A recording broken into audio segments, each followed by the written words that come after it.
Gak awal sempat loh mas, saya tuh hampir nyaris tewas saat itu. Itu semua tuh gara-gara ulah ayah tuh. Begitu aku pegang jangkar kapal, aku peluk, aku cuma bilang gini, Tuhan, kalau seandainya memang hari ini aku selesai dan memang aku harus selesai juga di laut, gitu kan? Ya sudah, tidak apa-apa. Banyak dari mereka tuh yang tidak tahu knowledge-nya. Dan mereka itu kayak nggak diajarin untuk menghargai laut lah. Seenggaknya diving kita prosedur, jangan seenaknya aja, dan kalau bisa jangan pernah menyentuh karang, gitu. Jangan pernah pegang-pegang ikan, bahkan sampai menembak ikan-ikan yang langka. Tuh.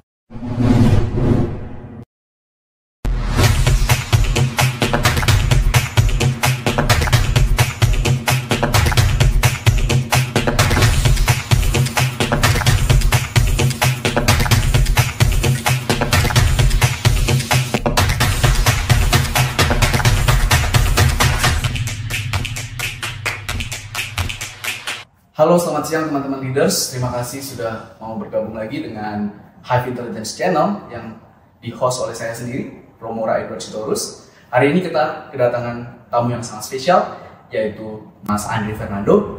Dia adalah seorang dive master, juga seorang guru surfing. Ya, terima kasih Mas Andre boleh bergabung di channel ini. Ya, sama-sama. Saya terus senang sekali bisa hadir di channel ini. Wah, siap. Berarti punya YouTube channel juga ya? Saya tapi jarang aktif sih ya. Iya. Namanya Andre FM. Andre FM. Nanti teman-teman bisa cek ya di YouTube Andre FM ya. Oke. Mas Andre, kita ngobrol-ngobrol santai aja ya. Santai aja ya. Nah, mungkin bisa cerita nggak kapan pertama kali Mas Andre itu terkesan dengan diving atau selam gitu? Kapan mulai? Gue kayaknya pengen kerja sebagai diver gitu. Boleh nggak cerita awal mulanya dan kenapa gitu pengen jadi diver? Oke, sebenarnya semua itu berawal dari aku umur sekitar 8 tahun ya. Jadi aku punya om, yang bilang om itu salah satu penasihat dari kampus, kan?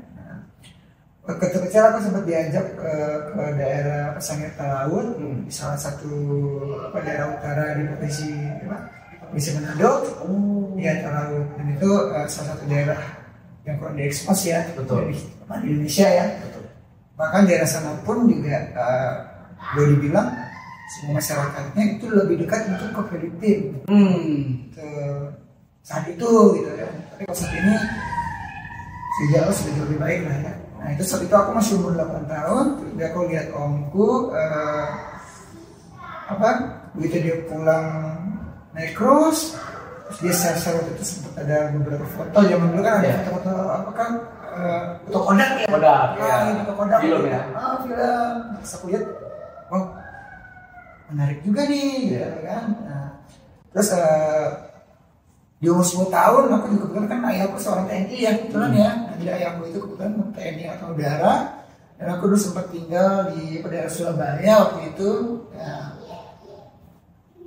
semua sih negara orang tua aku sih. Di ayahku ini boleh dibilang karena memang berjiwa militer, ya kan. Terus akhirnya udah pokoknya harus coba yang berenang, minggu dan Senin. Gak awal sempat loh mas, saya tuh hampir nyaris tewas saat itu. Itu semua tuh gara-gara ulah ayah. Karena apa? Jadi waktu itu posisi aku dilempar ke tengah laut, itu kita pakai pakai fishing boat. Ini fishing boat untuk pancing, yang mesin 2,1 kecil kan. Pas kita lagi mancing dia tiba-tiba di beliau tiba-tiba lempar aja nih aku langsung panik, tiba-tiba kayak ternyata dari situ lah aku mulai kayak ya mungkin ya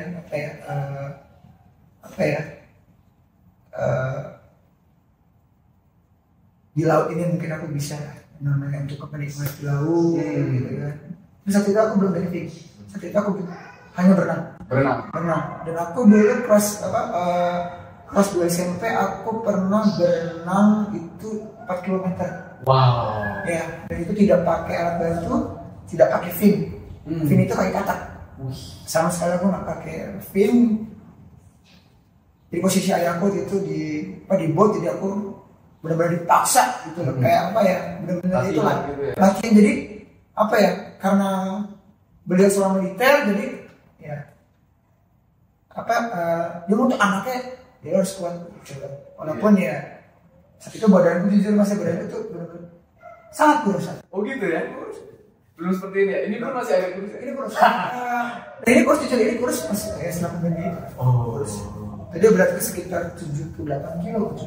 Ini sekarang udah 63. Kena COVID tuh? Sempat kena COVID. COVID. Syukur udah sembuh ya? Sudah lewat ya? Alhamdulillah sih.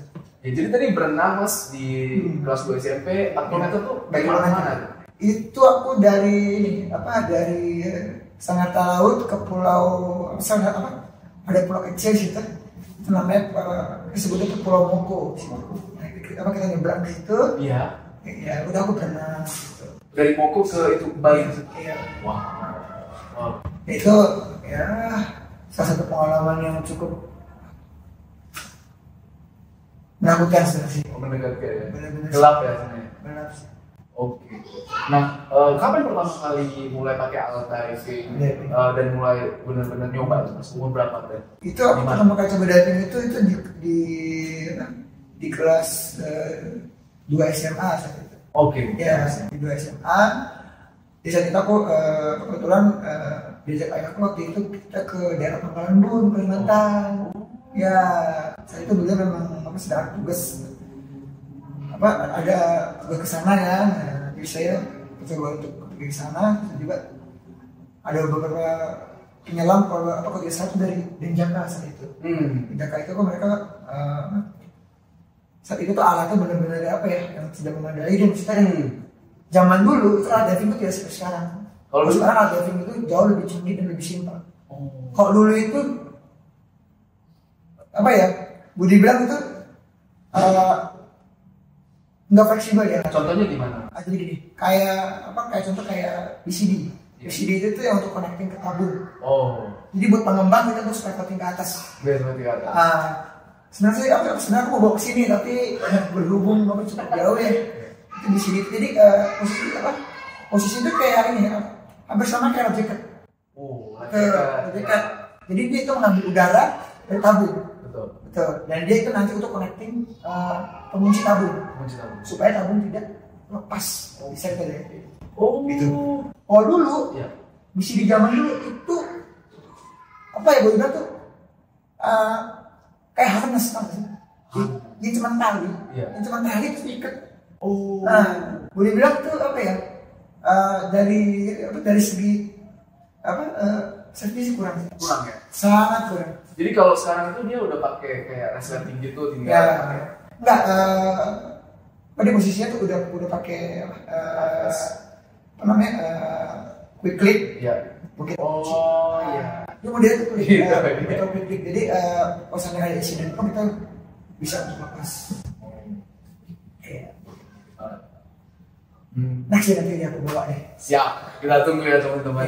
Ada Viko ada di rumah sih. Nah, terus dari situ tuh aku kok melihat Denjaka ini kok kayaknya diving kok mereka terus aku mau coba gitu. Tapi saat itu jujur umurku kelas 2 SMA saat itu aku bilang kok diving itu wajib untuk ambil license. Karena gue bilang diving itu sebenarnya bukan olahraga sih. Ini diving itu bukan olahraga. Kalau menurut aku ya. Kenapa? Tapi persepsi orang itu banyak bilang olahraga. Yang olahraga sebenarnya bukan divingnya, tapi monofin. Dia berenang dengan satu fin. Apa yang model kayak mermaid tuh. Ini kan ada di olahraga SEA Games ada. Dan sekarang dan sudah 3 tahun ini sudah dijadikan cabang olahraga. Kalau diving menurut aku bukan olahraga. Ada bahaya justru ya? Apa tuh? Diving Banyak bahaya. Bahaya, tapi banyak funnya juga ya? Oh iya. 99% fun, 0, sekian % Resiko ya. resiko. Oke. Tapi selagi kita diving mengikuti prosedur ya, Ya. nah, ya semua pasti akan baik-baik. Enggak, kita nggak perlu scary sih. Banyak orang yang terutama tahun 2012 ya, wisata aku dari pertama kali ya. 2012 itu boleh bilang orang khususnya orang Jakarta ya. Ya. Ketika aku juga pernah ke Jakarta ya.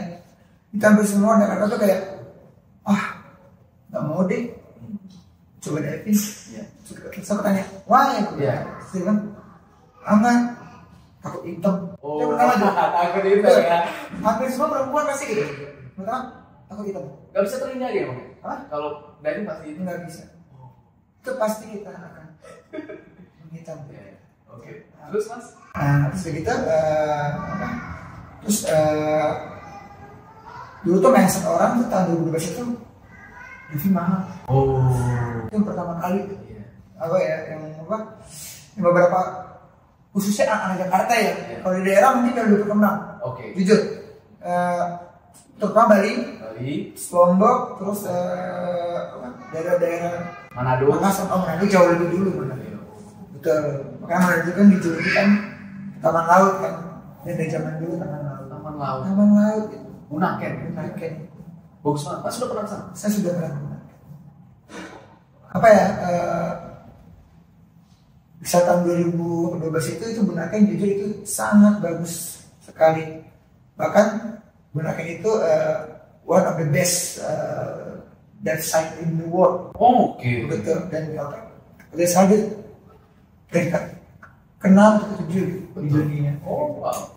Tapi beberapa tahun belakangan ini begitu semua orang mau coba diving, Iya. kan? Nah, kita bisa minus dulu Iya. ya. Begitu mereka coba diving, terus udah nih mereka diving, coba mereka sambil holiday misalnya, Betul. kayak aku misalnya ke Bali, tiba aku mau diving gitu kan, sama si A sama si B gitu kan. Nah itu banyak dan mereka tuh yang tidak tahu knowledge-nya. Oh. Nah, mereka itu kayak nggak diajarin untuk apa ya, ya menghargai laut lah. Oh. Kayaknya ya apa ya, diving itu prosedur, jangan seenaknya aja, dan kalau bisa jangan pernah menyentuh karang, gitu. Jangan pernah pegang-pegang ikan, bahkan sampai menembak ikan-ikan yang langka. Oh. Tuh. Jangan menyentuh karang ya. Jangan Cuma lihat aja. lihat saja. Gitu. Pertanyaannya, bolehkah kita menyentuh karang? Boleh. Jika apa? Jika arju. Arjunya kenapa? Tiba-tiba kita diving, tiba-tiba ada arus, kan? Ada karang yang membuang kita ke laut lepas, ya mau nggak mau ya Pakai tangan ke gitu, nggak mau ya survive dengan cara seperti itu kan. Kita pegang karang, ya itu boleh-boleh saja gitu. Tapi kalau kita diving kita pegang karang, seperti kita bawa karang buat dibawa aquascape, banyak kan sekarang ya. Oh iya, Simpan ya, simpan di rumah. Kayak aquarium tuh. Aquascape itu kayak aquarium. Betul. Tapi yang airnya benar-benar air laut. Air laut. Betul. Dan dia ada kayak ini kayak filternya gitu. Jadi air tawar itu bisa disirkulasi jadi air laut. Itu kalau aquascape yang benar-benar niat ya aquascape seperti itu. Oke. Betul. Itu ya bagus seperti itu sih diving. Seru banget. Nah, boleh nggak kasih tahu Mas 3 diving site paling bagus di Indonesia yang menurut Mas paling bagus, kemudian keunikannya masing-masing apa? Oke, kalau menurut aku spot diving yang benar-benar the best di Indonesia ya. First itu menurut aku Labuan Bajo. Labuan Bajo. Oke. Kenapa aku bisa bilang bagus Labuan Bajo? Pertama, begitu kita landing di Labuan Bajo, begitu kita benar-benar menikmati liburan di Labuan Bajo. Betul. Nah, kita nggak hanya fokus untuk diving. Yang pertama, kita bisa untuk hiking ke Pulau Padar, kita bisa lihat komodo di Pulau Rinca, Iya. ya kan? Iya betul. Dan spot diving di bawah Pulau Rinca di daerah Labuan Bajo, itu boleh bilang koralnya colorful, sangat bagus sekali. Baju. Tapi ya. Nah, kalau untuk beginner nih ya teman-teman ya, kalau untuk beginner, kalau aku sih tidak menantikan. Oh gitu ya? Agak sulit. Jadi gini, pada baju itu kan ada beberapa pulau. Pulau Rinca, Pulau Padang, ada Pulau Gili-Lawa gitu. Nah, karena dia dari keliling pulau, otomatis itu arus itu berkumpul di tengah. Oh. Betul. Nah, aku boleh dibilang dia kontur spot diving di Labuan Bajo itu boleh dibilang tuh dia slope langsung ke dalam bawah gitu. Dan dan dia punya satu spot namanya shotgun, boleh dicek ya mungkin di YouTube. Shotgun itu begitu kita datang kita ngedrift jalan, jalan kita harus jangan sampai kelempar arus. Karena ya pengalaman beberapa diver ya, mereka kebawa arus tiba-tiba terpisah dari rombongannya gitu. Amit ya, dan sampai dengan ada hal-hal itu sih kalau Labuan Bajo ya. Terus itu di sana itu di Labuan Bajo itu kita bisa nemuin satu spot namanya Manta Point. Itu Manta itu mereka benar-benar kayak flying in the wave dia mungkin ya. Wow. Mereka berenang di ombak tapi bukan di ombak tapi di bawah ombak mungkin ya. Apa tadi itu yang berenang di ombak? Manta Point. Ikan pari. Tapi dia itu yang ini dia itu yang spesiesnya spesies kari yang membula besar. Itu kurang lebih lebar sayapnya aja sekitar 4 sampai 5 meter. Lebar sayapnya aja gitu ya. Itu banyak temuin di Labuan Bajo. Ya. Dan menurut aku ya jujur ya, kalau orang sudah pernah diving Labuan Bajo, ya. Begitu mereka diving di tempat lain, ya feelingnya mungkin berbeda ya. Kayak saya udah coba kok. Spot diving yang paling the best Indonesia ya, kalau Labuan Bajo gitu. Menurutku Labuan Bajo the best. The best. Yang nomor 2, nomor 3. Nomor 2 menurut aku di Manado sih. Manado. Kenapa aku bilang Manado itu bagus? Ya. Manado itu boleh dibilang itu dia itu karena dia julukannya taman laut ya. Dia itu one of the biggest coral in the world. Ini salah satu coral triangle in the world. Dia di bawah Wakatobi. Daerah jumlah karangnya itu lebih sedikit dibanding Wakatobi. Nah kalau yang ketiga? Menurut yang ketiga sih ya Bali sih. Bali. Kenapa Bali itu menurut aku spot bagus ya? Yang pertama dia itu unik Bali. Bali itu dia boleh dibilang itu dia banyak choice dari spot. Mau yang beach entry. Jadi kita diving nggak di pantai, tidak perlu kita pakai boot, ada spot. Ada di daerah Kelamben, Karangasem, terus di daerah Amet, semua kita beach entry, tidak perlu pakai kapal. Di Padang Bayi pun jalan aja gitu. Kita pakai alat, set alat dulu kan dari bibir pantai, kita jalan lewat ombak, baru kita diving. Gitu. Terus kalau kita mau diving mau yang deep dive, nah jadi kalau diving itu gini, banyak beberapa diver yang kayak penasaran, misalnya kayak saya di license saya kan diajarin kan maksimal kedalaman hanya 20 meter. Saya mau coba kan? Iya ampun. Biasanya kita kasih spot di Bali ada namanya Crystal Bay. Itu di daerah Nusa Penida. Mau di dive itu dingin loh. Suhunya sampai 20. 21-22. Serius. Betul. Itu salah satu spot unik. Kenapa dia bisa dingin? Karena dia itu pertemuan arus Australia dan Bali. Di situ. Betul. Dan di sana itu ada salah satu ikan yang cukup unik. Namanya sunfish. Nah lihat apa itu? Kalau kita sebut ikan mola-mola. Ikan mola. Sunfish. Jadi dia bentuknya begini berenang ini. Dia itu setengah badan, dan dia besar. Babynya aja sebesar, ya kurang lebih sebesar meja meeting mungkin babynya. Oh iya ya. Gede apa body check. Itu ada sunfish. Dan dia hanya ada di Crystal Bay. Crystal Bay. Di Nusa Penida. Dan itu dia adanya di bulan Juli sampai September. Betul. Jadi gini, di semua spot di Indonesia, dia pun juga ada high seasonnya. Oh, kenapa itu? Ya, jadi gini, ada big seasonnya. Kayak di Bali. Di Bali itu bagusnya mungkin dari awal tahun sampai ke Juli.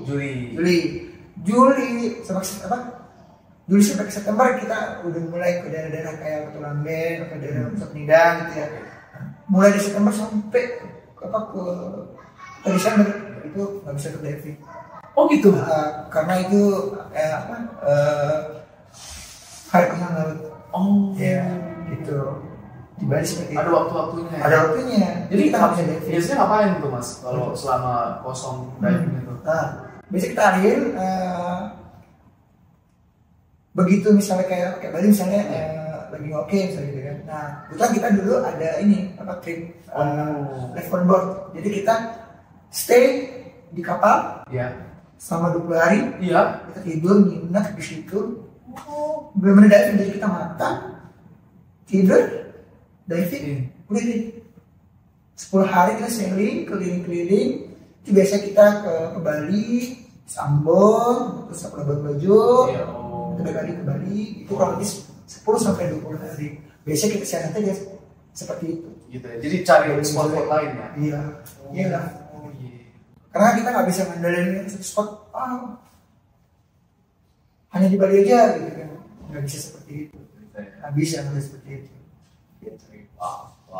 Iya mas. Mas Andri, jadi mungkin Mas Andri kan udah berapa tahun nih diving? Saya dari tahun 2010 berarti sudah berapa tahun ya? 13 tahun. Iya. Nah, selama 13 tahun itu ada nggak pengalaman-pengalaman yang mengesankan buat Mas gitu? Mungkin mengesankannya dalam arti positif ataupun ada yang menakutkan juga. Boleh nggak sharing? Boleh. Ini kita dari dulu deh, dari menakutkan dulu ya. Biar. Oh iya. Kita dari yang menakutkan, aku dulu pernah terbawa arus. Iya. Sampai berpisah dari grup dari teman buku kurang lebih sekitar 4 km. Iya. Dan itu beruntung ya, itu benar-benar ya aku berterima kasih sih sama Tuhan ya. Itu aku masih sempat survive itu pegangan jangkar kapal Pertamina. Wih, itu di daerah Derawan, Kalimantan. Aku pernah seperti itu. Itu benar-benar pengalamanku yang sampai detik ini pun kadang-kadang aku kayak nggak mau coba lagi di daerah situ gitu loh.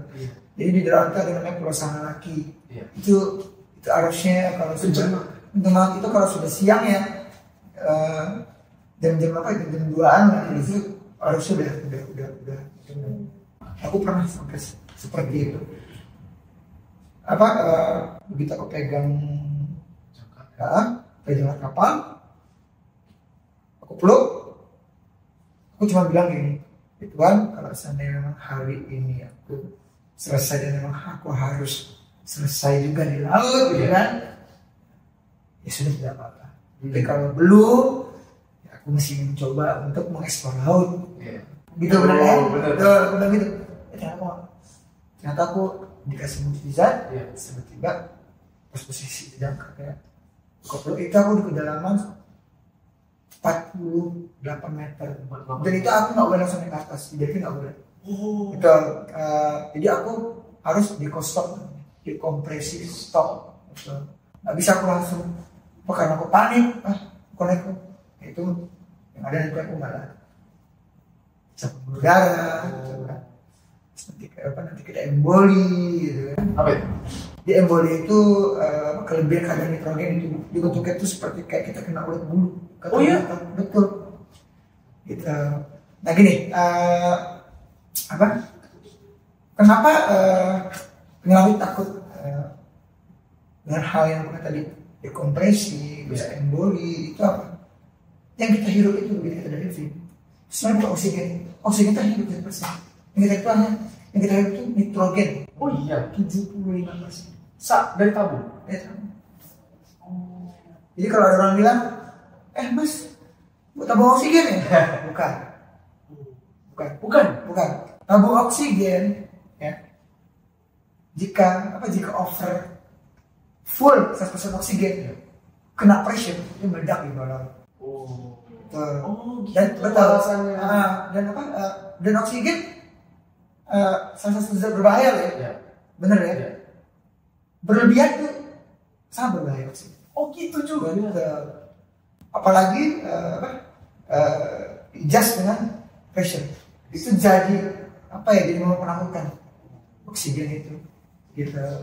Makanya di diving itu kita pakai 75% nitrogen, 21%-nya itu oksigen. 21 bahkan ada sampai di diving itu juga ada kita pakai nitrox sampai itu 30%. Itu gunanya untuk orang yang hobi foto underwater. Supaya apa? Supaya durasinya lebih lama. Supaya dia boleh dibilang free dekompresi. Ada seperti itu. Jadi kalau teman-teman mau belajar lebih dalam, bisa kan kita.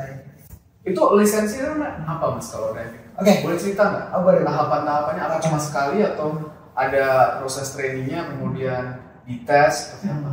Oke. Kalau untuk agensi sendiri ya di dunia terutama teman-teman di dunia itu kita ada namanya PEDI.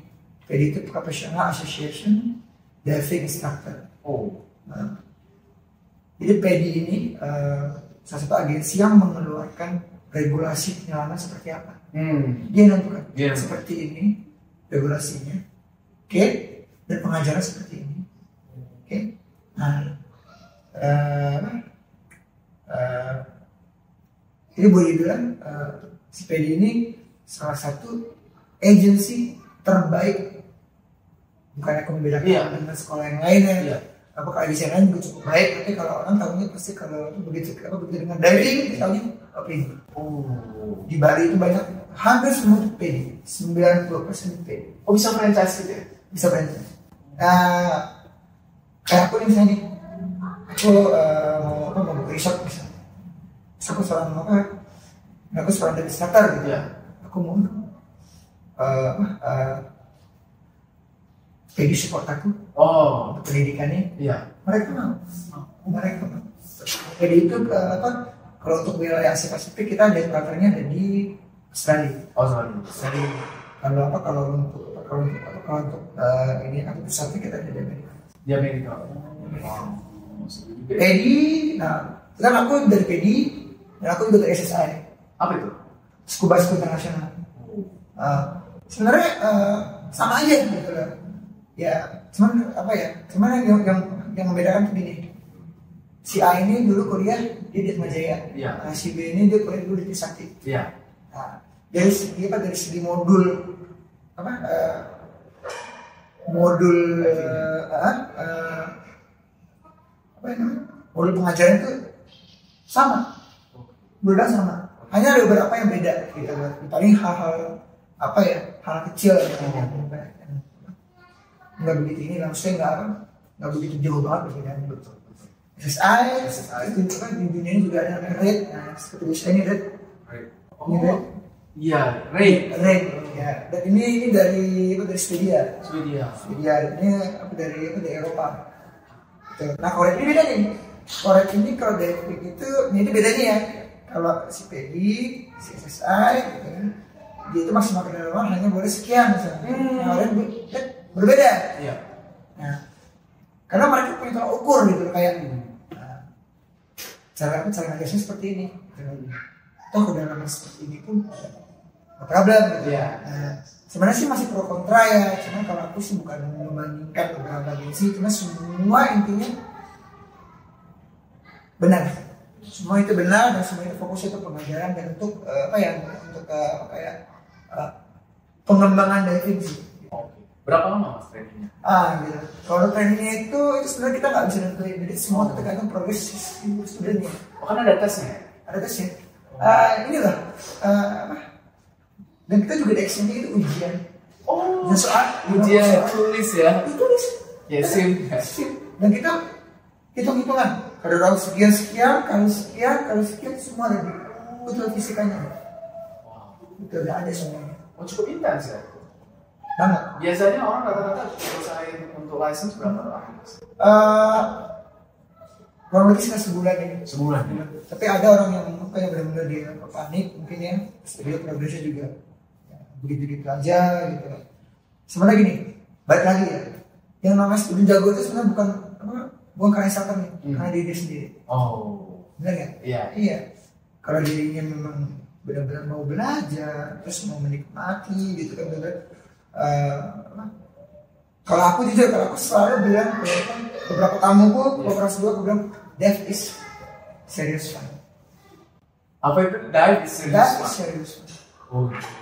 Serius, but safety is number one. Itu penting. Selalu aku selalu bilang. Betul. Kita boleh terlena. Bagi penyelam, kita boleh terlena. Oh kita lihat objek sana sini. Terus kalau kita nggak tahu prosedurnya bukan. Betul. Dan itu yang terjadi sekarang di beberapa daerah. Oh. Betul kan sekarang. Agak longgar ya. Karena mereka punya mindset tuh kayak ini dia pariwisata. Iya. Saya mau make money. Oh. Saya nggak mau deh yang terlalu edukasi mereka. Yang penting tamu minat 3 hari dapat. Ada orang yang dia punya sertifikat. Jadi teman gini, kalau untuk beginner itu level paling beginner itu namanya open water diver. Semua open water diver. PDI, SSI itu open water diver. Oke. 3 hari bisa keluar. Oh gitu ya? Kejadian Oh. Jadi kalau mereka liburan, terus mereka apakah ngerasa masih bisa kita bilang ibu saya pegangin, buat apa dia tidak pegangin? Iya. Ini pegangin sama guide-nya, pegangin sama sini, mereka nggak akan ujung-ujungnya begitu next mereka trip ketemu komunitas lain, gitu kan? Karena jujur ya, komunitas diving di Indonesia ini sangat banyak. Jumlahnya kurang lebih di grup itu kurang sampai kurang lebih sekitar 12.000 penyelam. 12.000. Banyak banget. Betul. Bahkan kemarin sempat ada di acara ulang tahun kemerdekaan kita di tahun 2010 pandemi ya. Itu istrinya Ibu Tito Karnavian itu bikin rekor muri 1.000 penyelam tuh. 1.000 penyelam Betul, di pantai Melayang Manado. Oh wow. Ini ya, orang sekarang itu kayak diving itu udah kayak bagian dari kayak passion. Grup yang solid, terus begitu mereka hangout juga minibus diving, mereka kan melakukan sebuah trip yang menurut mereka enjoy gitu. Di komunitas mereka, ini sekarang cukup banyak. Dibanding dulu ya, dulu enggak deh. Kalau dulu tuh orang itu dengar dari itu baru aku sekarang.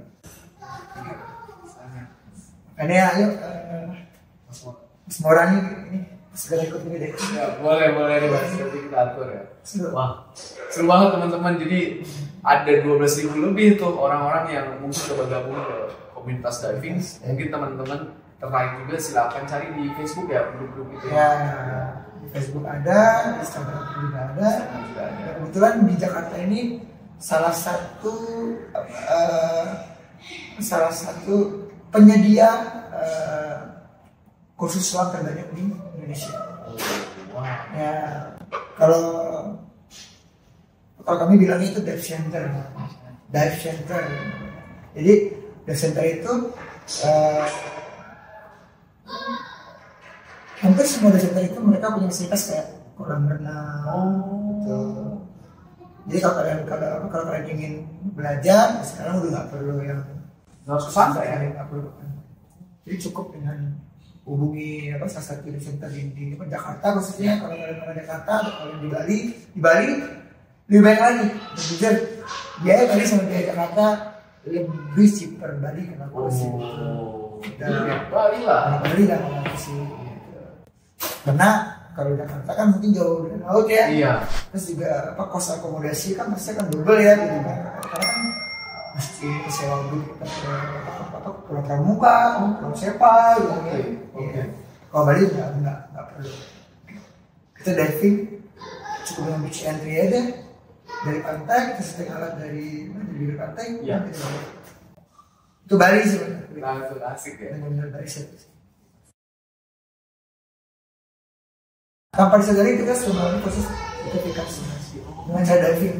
Wow. Betul. Yang pertama kita dipus dengan nitrogen, dimix dengan oksigen, ditambah dengan pressure. Ya, itu apa ya, badan itu Ringan. yang pertama tidak ringan, terus yang kedua itu kayak apa ya? Kalau vertigo mungkin kan dia sering pusing gitu, itu kayak enggak. Ya itu ya, sehat. Beberapa orang sekarang kenapa beralih ke menjadi seorang pro khususnya Pro. dan memang prosesnya nggak segampang itu untuk jadi pro. Kita lebih itu kita melalui sekitar 30 something pendidikan. Naik dive itu yang teman-teman sini bahas. Penyelam malam tuh paling seru. Oh iya, ngeri dong lah. Ada lampunya? Seru ya, kita bawa flashlight kan, ya, seru. Kita bisa nemuin ikan-ikan yang lagi tidur kayak ikan baronang, kita berdekatan mereka kadang-kadang tuh bisa.